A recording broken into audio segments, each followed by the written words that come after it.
Good evening students, welcome to the YouTube channel of virtual academy. आज हम OCM में business services which is our chapter number 2 उसको extend करेंगे। Chapter के अंदर हमने अभी तक इंश्योरेंस सर्विसेज के बारे में पढ़ लिया है। अब हम आज पढ़ने वाले हैं postal services, warehousing and transportation services के बारे में। Okay, so let's start with postal services. आपने पोस्ट सुना होगा, ठीक है। पोस्ट का मतलब क्या होता है बेटा? हमारे इंडिया के अंदर postal services very extended one, बहुत बड़ी, बहुत वास्ट सर्विस है। It is basically a part of government. Post department जो है वो पूरा का पूरा। सो इंडिया के अंदर पोस्टल सर्विस जो पोस्ट डिपार्टमेंट है वो apart from giving postal services बहुत सारी अलग अलग टाइप्स ऑफ सर्विसेज देता है। It has basically become a bank also in rural areas, जहां पे अभी तक इन प्रिमिटिव टाइम्स, मतलब पुराने टाइम के अंदर जो बहुत ज्यादा बैंक्स वगैरह हमारे पास नहीं थे, and banks were restricted for just urban areas, cities वगैरह के अंदर ही रिस्ट्रिक्टेड थे। तो वहां पे जो रूरल एरियाज के अंदर उनको सेविंग्स, डिपॉजिट्स, बैंकिंग की फैसिलिटी कौन देता था? पोस्टल डिपार्टमेंट, ठीक है। सो हम लोग आज वो सारी सर्विसेज के बारे में डिस्कस करेंगे। पोस्ट डिपार्टमेंट हमारा बहुत पुराना है, बहुत वास्ट है। ऑलमोस्ट 1,50,000 पोस्ट ऑफिसेज हैं अक्रॉस कंट्री। तो ये एक बहुत वास्ट नेटवर्क है हमारा पोस्ट का। 90% जितने भी यहाँ पे मैं बात कर रही हूँ 1,50,000 का, जो भी 90% है वो सब सिचुएटेड है रूरल एरियाज के अंदर। It is basically to cater the need of rural areas. This department works a lot, ठीक है। हम लोग अब बात करने वाले हैं पोस्टल सर्विसेज के बारे में। जो पोस्ट डिपार्टमेंट है इंडिया का वो क्या क्या सर्विसेज देता है। Okay, so let's start with India का पोस्ट डिपार्टमेंट जो है। सबसे पहले हमारे पास जो टाइप्स ऑफ सर्विसेज की हम लोग बात कर रहे हैं, इट प्रोवाइड्स फॉलोइंग सर्विसेज। सबसे पहला हम लोग यहाँ पे बेटा बात कर रहे हैं services of postal department.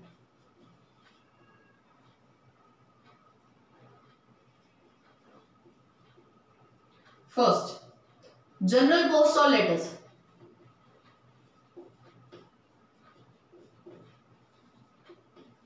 What it says कि जनरल जो आप चिट्ठी वगैरह पहुंचाने का काम है, पोस्ट पहुंचाने का काम है, ये सारा काम तो करते ही हैं, ठीक है। मतलब जनरली जो चिट्ठी वगैरह पहुंचाने का काम है वो करते हैं।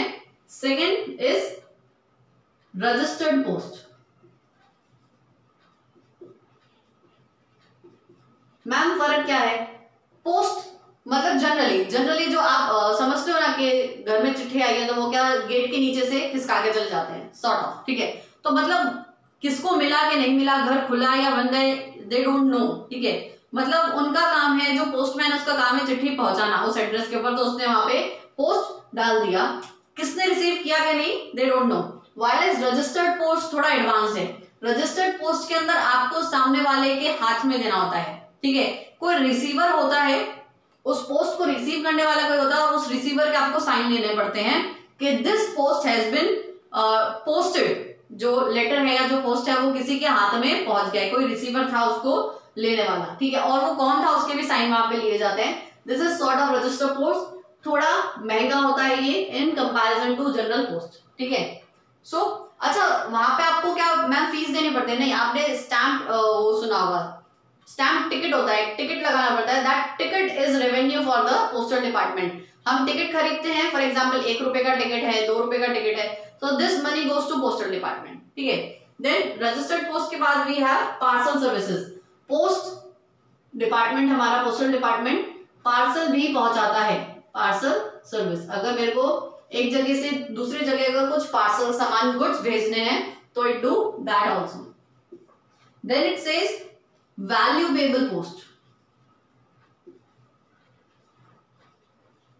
आजकल हमारे पास एडवांस वर्जन आ गया नहीं पार्सल सर्विस का, कुरियर कर देते हैं हम लोग, कुरियर कर देते हैं, ठीक है। अब ये पार्सल सर्विस सेम वैसा ही है, ठीक है, it's like courier.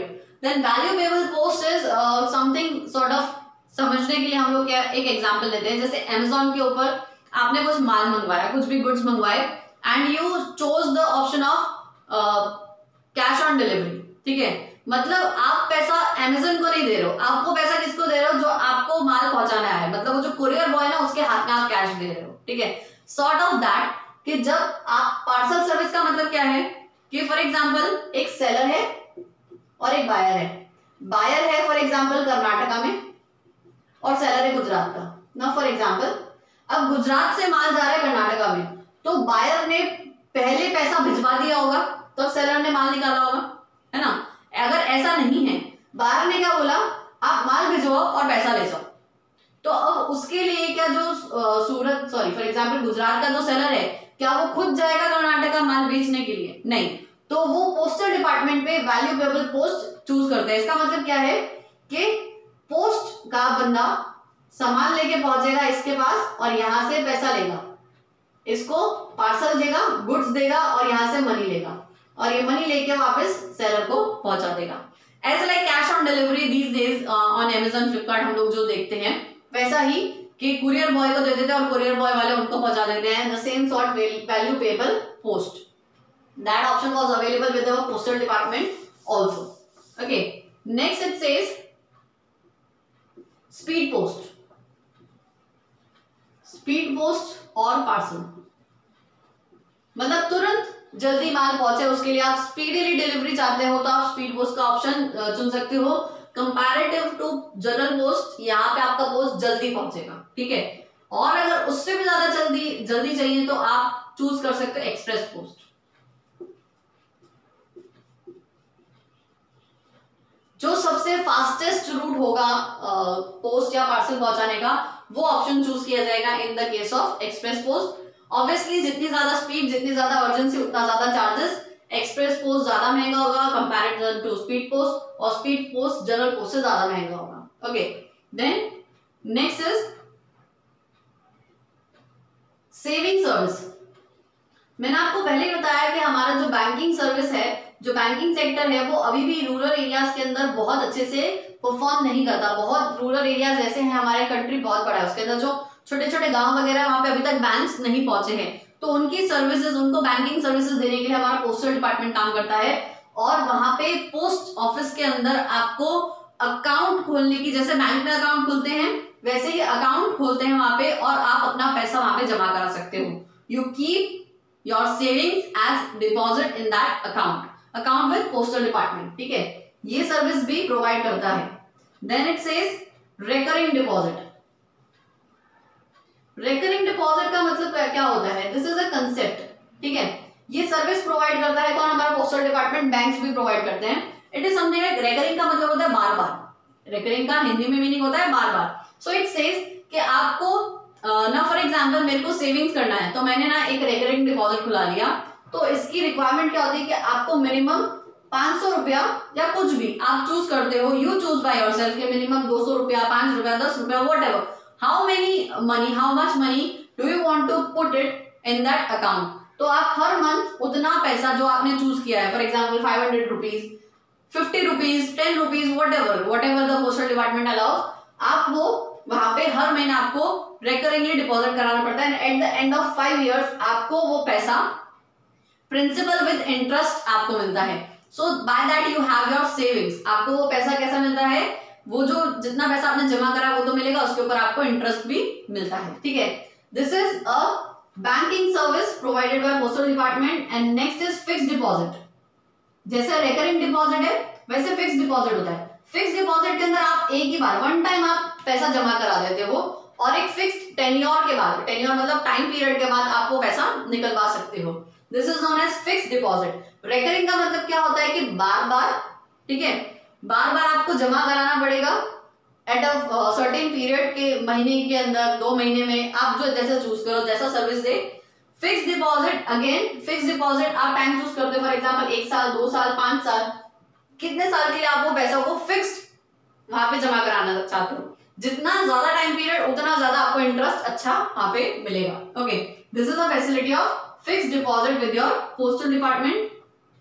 Then we have another service of, you can see के पोस्ट के बाद वो सारा काम बैंकिंग का जैसे कर रहा है, ठीक है। This is a service provided by postal department, banking service provide by my postal department. Then it says national fixed deposit को हम लोग टर्म डिपॉजिट भी कहते हैं। टर्म मतलब वही टाइम पीरियड, टर्म डिपॉजिट भी कहा जाता है। Then we have national saving certificate. National saving certificate क्या होता है? जनरली ये सारी चीजें आपका सेविंग्स और इन्वेस्टमेंट के टाइप से काम लगता है, जैसे शेयर्स खरीदना बेचना। वैसे ही नेशनल सेविंग सर्टिफिकेट क्या है, ये गवर्नमेंट आपको सर्टिफिकेट देती है और उसके सामने आपका पैसा लेती है और कुछ समय बाद आपको बताती है कि फॉर एग्जांपल आफ्टर 5 इयर्स और आफ्टर 10 इयर्स हम आपको इतना इंटरेस्ट देंगे और पैसा आपका लौटाएंगे। So it is issued by government of India. तो ऑब्वियसली बात है, सेफ है, आपका पैसा कहीं डूबेगा नहीं।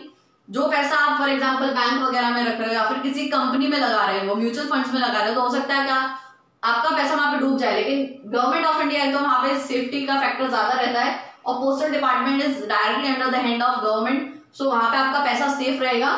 सो national saving certificate again this is a investment plan, जिसके अंदर आप कुछ पैसा वहां पे इन्वेस्ट करते हो और एक सर्टेन टाइम पीरियड के बाद आपको वो पैसा विद इंटरेस्ट रिटर्न मिलता है। इंटरेस्ट आपको पैसा लगाने से पहले बता दिया जाएगा, फॉर एग्जांपल 10%, 15% कितना इंटरेस्ट आपको उस पैसे पे मिलेगा। ओके, देन नेक्स्ट इज किसान विकास पत्र। सेम थिंग, गवर्नमेंट को पैसे की जरूरत है तो वो क्या करती है, फॉर एग्जाम्पल उसको फार्मिंग के लिए पैसा लगाना है, ठीक है, उसको इन्वेस्टमेंट चाहिए गवर्नमेंट को, तो पब्लिक को बोलती है कि आप हमारे किसान विकास पत्र खरीदो, ठीक है, खरीदो।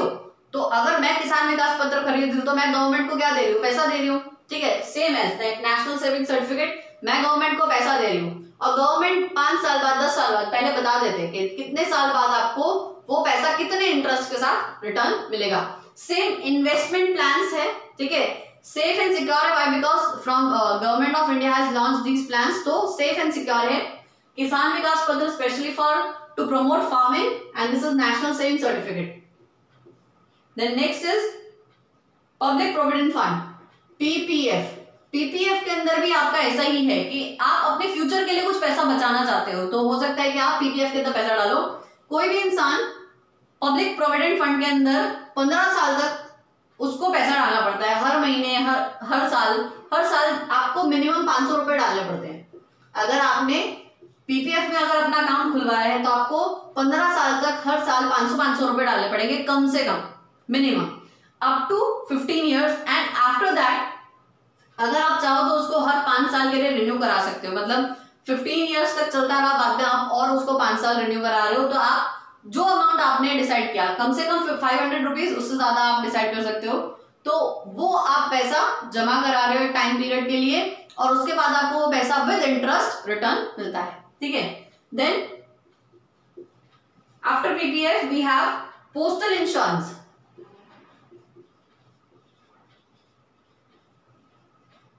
पोस्टल इंश्योरेंस के अंदर जनरली क्या आता है कि आप लाइफ इंश्योरेंस अपना करा सकते हो, जो आप गुड्स वगैरह भेज रहे हो तो आप उसका इंश्योरेंस करा सकते हो। तो हमारा जो पोस्टल डिपार्टमेंट है सिर्फ बैंकिंग का काम नहीं करता, वो आपको इंश्योरेंस सर्विस भी प्रोवाइड करता है, ठीक है। For that you have to pay sort of premium, जो भी प्रीमियम डिसाइड करे postal department. Okay, then next it says monthly income scheme. आपने फॉर एग्जाम्पल आपको पता है कि जब आप रिटायर हो जाओगे या फिर एक टाइम बाद जब आप नहीं कमाओगे तो आपको कुछ पैसा मंथली खर्चे के लिए चाहिए, तो आप अभी से आपने स्टार्ट कर दिया है किसी एक ऐसी स्कीम में अपना पैसा लगाना जहां पे आपको एक टाइम पीरियड के बाद हर महीने कुछ ना कुछ पैसा रिटर्न मिले। This is what is known as monthly income scheme. ये फैसिलिटी हमको पोस्टल डिपार्टमेंट प्रोवाइड करता है। देन मनी ऑर्डर की फैसिलिटी भी हमको पोस्टल डिपार्टमेंट देता है। मनी ऑर्डर समझते हैं, अगर मुझे फॉर एग्जांपल मैं यहाँ पे गुजरात में बैठी हूँ तो मुझे गुजरात से अगर फॉर एग्जांपल उत्तर प्रदेश अगर पैसा भेजना है तो मुझे जाने की जरूरत नहीं है, ठीक है। जिस टाइम पीरियड में बैंक से आप ट्रांसफर नहीं कर सकते थे, ऑनलाइन ट्रांसफर की फैसिलिटी नहीं थी, तभी भी आपके पास मनी ऑर्डर की फैसिलिटी पोस्टल डिपार्टमेंट आपको देता था, ठीक है। और अभी तो हमारा पोस्टल डिपार्टमेंट भी एडवांस हो गया है, वो ई मनी ऑर्डर भी करता है, electronically they transfer the money, तो वहां पे भी होता है। तो मतलब इलेक्ट्रॉनिकली वो जब पैसा ट्रांसफर करते हैं तो एक कोड देते हैं, तो आपको वो कोड सामने जो जिसको पैसा भेज रहे हो आपको उसको सिर्फ एक कोड बताना रहता है, तो वो अपने बाजू का जो पोस्ट डिपार्टमेंट है वहां पे जाके वो पैसा अगर कोड देगा तो उसको वहां से पैसा मिल जाएगा। आप सोच रहे होगे कि मैम ऑनलाइन ट्रांसफर के जमाने में ये सारी चीजें कौन करता है, but there are places in India, in rural India, where there is no service of ATM, there is no service of this banks, online transfers वगैरह वो लोग नहीं समझते हैं, तो उनको आज भी पोस्ट समझ में आता है, ठीक है। सो अगर आपको यहाँ पे बैठे किसी रूरल एरिया के अंदर पैसा अगर ट्रांसफर करना है तो आप उसको पोस्टल डिपार्टमेंट के थ्रू भेज सकते हैं। व्हाई? बिकॉज पोस्टल डिपार्टमेंट का कवरेज इंडिया में, रूरल इंडिया में बहुत डीप है। हर एक, मतलब आप कह सकते हो कि हर एक 100-200 किलोमीटर की रेंज के अंदर आपको एक पोस्टल डिपार्टमेंट का जो ऑफिस है, पोस्ट ऑफिस है, वो आपको मिल जाएगा। बैंक नहीं मिले तो कोई बात नहीं, लेकिन पोस्ट ऑफिस आपको जनरली वहां पे मिल जाएंगे। So this has wide coverage. तो ये सर्विसेज आज भी हमारा पोस्टल डिपार्टमेंट हमको दे रहा है, ठीक है। सो ये सारी सर्विसेज हैं, हमने देखी हैं अभी। अदर रिलेटेड सर्विसेज के अंदर देता है, फॉर एग्जाम्पल फॉरेन करेंसी का ट्रांसफर भी देता है, मतलब कि आपको फॉरेन करेंसी भी देता है हमारा पोस्टल डिपार्टमेंट। कैसे? For example if you want to go foreign, ठीक है, तो आपको जनरली क्या करना पड़ता है, आपको रुपया उनको देना होता है, ठीक है। फॉर एग्जाम्पल आप जनरली बैंक के पास जाते हैं काम के लिए, वैसे आप पोस्टल डिपार्टमेंट के पास भी जा सकते हो। वो आपको क्या करेगा, वो आपका रुपये ले लेगा और आपको अगर डॉलर्स चाहिए तो डॉलर्स दे देगा, कन्वर्ट करके डॉलर्स दे देगा, ठीक है। सो पोस्टल डिपार्टमेंट आपको फॉरेन करेंसी भी देता है, प्लस ट्रेवलर्स चेक भी देता है। What is this traveller cheque? जैसे आप चेक बुक लेके चलते हो ना, कि कैश नहीं संभालना पड़े, चेक बुक खो जाए तो चलेगा, दूसरी आ जाएगी, लेकिन कैश खो जाए तो वापस नहीं मिलता, ठीक है। तो एज अ लाइक जब आप फॉरेन कंट्रीज में घूमने वगैरह जाते हो या फिर काम से जाते हो तो आप ट्रेवलर चेक लेके जाते हो। तो उसका मतलब क्या है कि अगर आपकी चेक बुक वहां पे नहीं चलेगी, क्यों? बिकॉज ये रुपये की है, अब वहां पे आपको पेमेंट करना है फॉरेन करेंसी में, तो उसके लिए आप ट्रेवलर्स चेक लेके जाते हो। तो आप वहां पे जाके किसी भी बैंक, वो बैंक की जो ब्रांच है या फिर किसी भी बैंक के अंदर जाके अगर वहां पे खड़े हो जाओगे, ट्रेवलर चेक दोगे, तो उतना जितने का वो ट्रेवलर चेक है उतने की फॉरेन करेंसी वो आपको दे देंगे। तो आपको ज्यादा कैश भी नहीं संभालना, और आपका जो चोरी वगैरह का होने का जो डर है, वो भी, खो जाने का डर है, वो भी कम हो जाता है, ठीक है। तो this is the facility is also given by our postal department. तो ये सारी फैसिलिटीज हमारा पोस्टल डिपार्टमेंट दे रहा है, ह्यूज है ना, काफी सारा काम करता है हमारा postal department. Letters, parcel, bank, insurance, lot of services postal department gives. ये सारी सर्विसेज खत्म करने के बाद अगर आपको कोई भी डाउट है इन सब सर्विसेज में से किसी भी सर्विस में, so you can comment me और you can WhatsApp me your doubts, okay. Then next what we are going to read is types of warehouses and godowns. What is warehouse and godowns?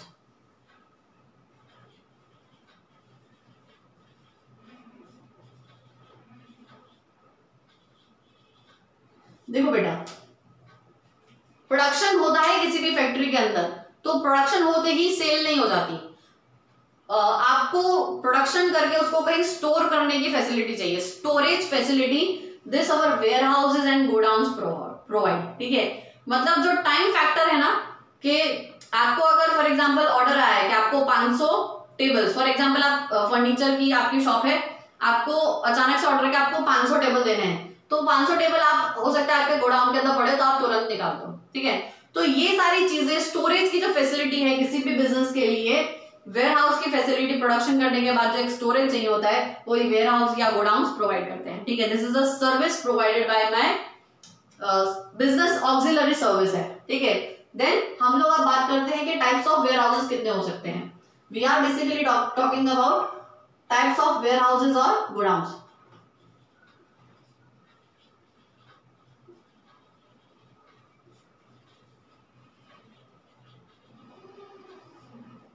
Depending on different perspective, we have different types of godowns. सबसे पहला on the basis of ownership.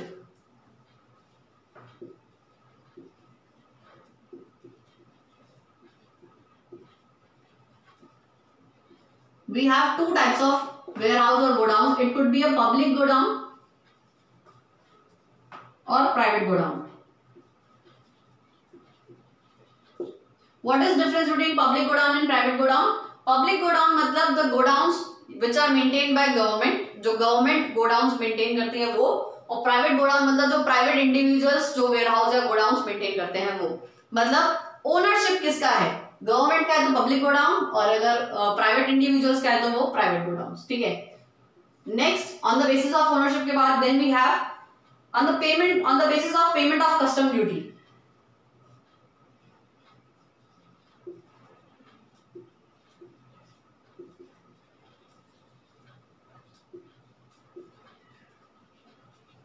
Custom duty हम लोग कब देते हैं बेटा?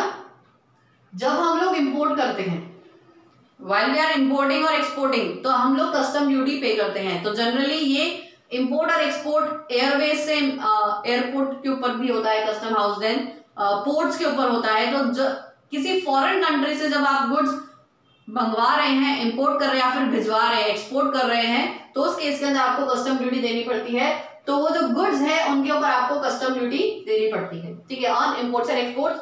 And depending on that goods, क्या आपने कस्टम ड्यूटी पे कर दी है या नहीं किया, उसके हिसाब से आपके पास दो टाइप के गोडाउन्स हैं। First one is custom duty paid godowns,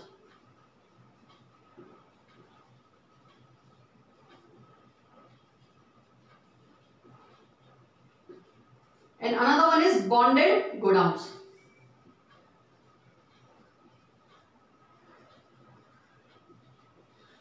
अब इसके लिए मैं आपको एक एग्जांपल देती हूँ। समझो कि आपका माल आया, ठीक है, आपने कुछ भी माल मंगवाया था किसी भी फॉरेन कंट्री से, चलो फॉर एग्जांपल अमेरिका से आपका कुछ माल आ रहा है, इंपोर्ट हो रहा है, ठीक है।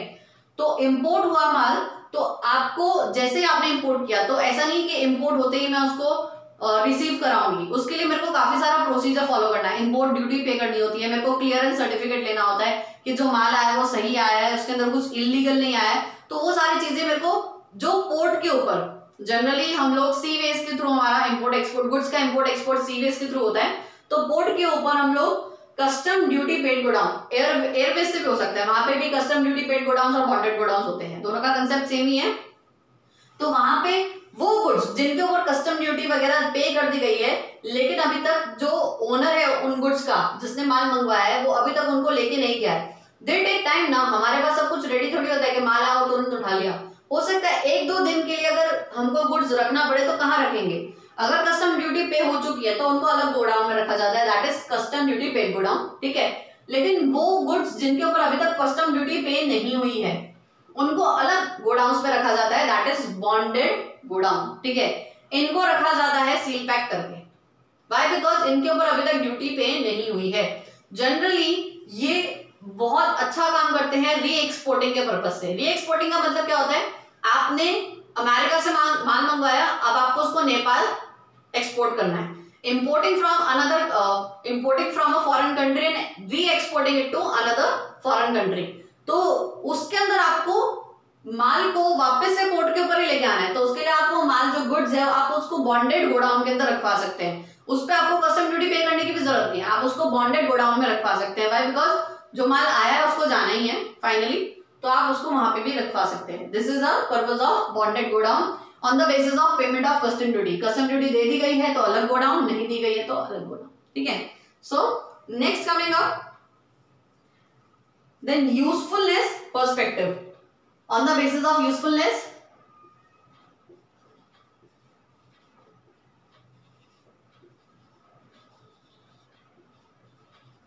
it could be general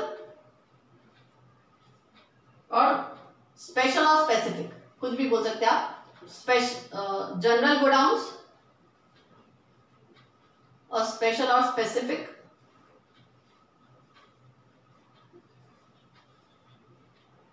now for example, अगर कुछ भी मेरा जनरली कोई भी माल आया तो मैं उसको जनरल गोडाउन में रख सकती हूँ, लेकिन कुछ माल ऐसा होता है जो जनरल गोडाउन में नहीं रह सकता।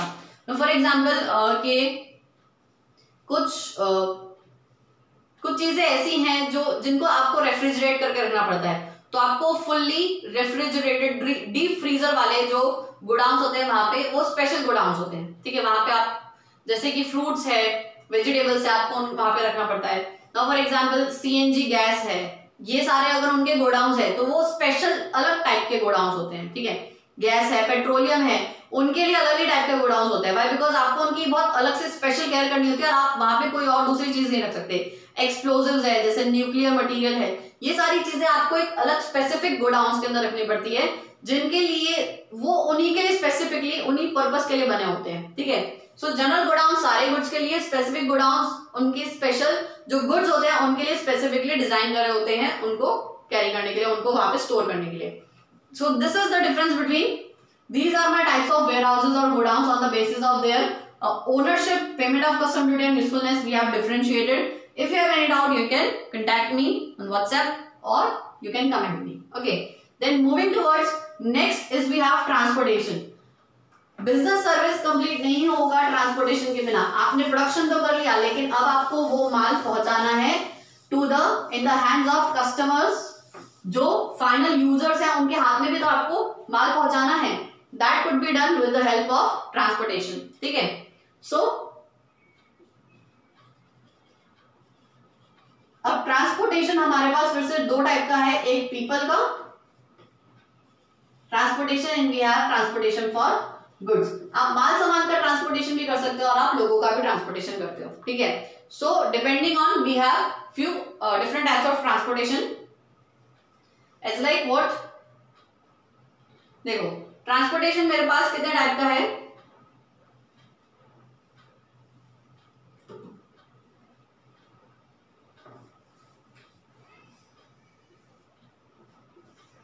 Land, on land, then we have water transportation, then we have air transportation. ठीक है. लैंडवेज इसको बोलते हैं, वाटरवेज बोलते हैं इसको, और इसको एयरवेज बोलते हैं. सो लैंडवेज के अंदर हमारे पास जनरली क्या आता है, रोडवेज, सड़क के थ्रू आप माल सामान पहुंचा सकते हो. Then we have railways, train वगैरह के थ्रू आप गुड्स और पीपल को ट्रांसपोर्ट कर सकते हो. For waterways we have like from ships हम लोग माल सामान पहुंचा सकते हैं. This has no other category. Waterways through ships,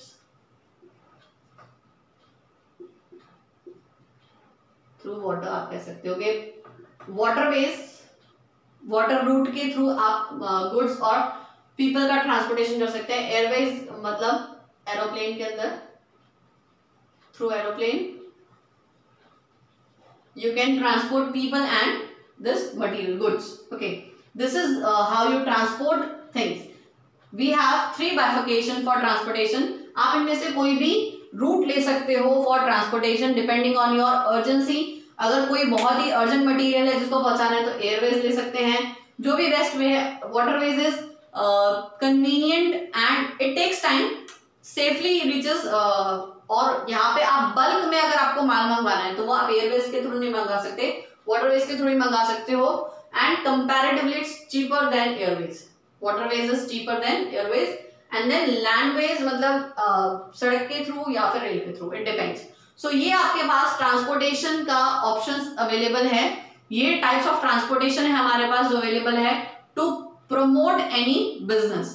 to promote any business service हमारे पास ये ऑप्शन अवेलेबल है. सो हमारा ये जो पूरा चैप्टर है बिजनेस सर्विसेज पार्ट 1, उसके अंदर हमने बिजनेस से की ऑक्सिलरी सर्विसेज देखी विच प्रमोट्स और which supports business. First one was insurance, then postal, then we saw godown or warehousing services, and then lastly we saw transportation services. Next chapter is also an extension of this chapter, business services part 2. इसी की बात करेंगे हम लोग. But next chapter में हम लोग अलग टाइप की auxiliary services पढ़ेंगे which supports or promotes the business. So this is it for today. If you have any doubt, if you want to ask any question, or if you want to comment or suggest anything, you can comment me or you can WhatsApp me. Okay. So this is it for today. See you tomorrow.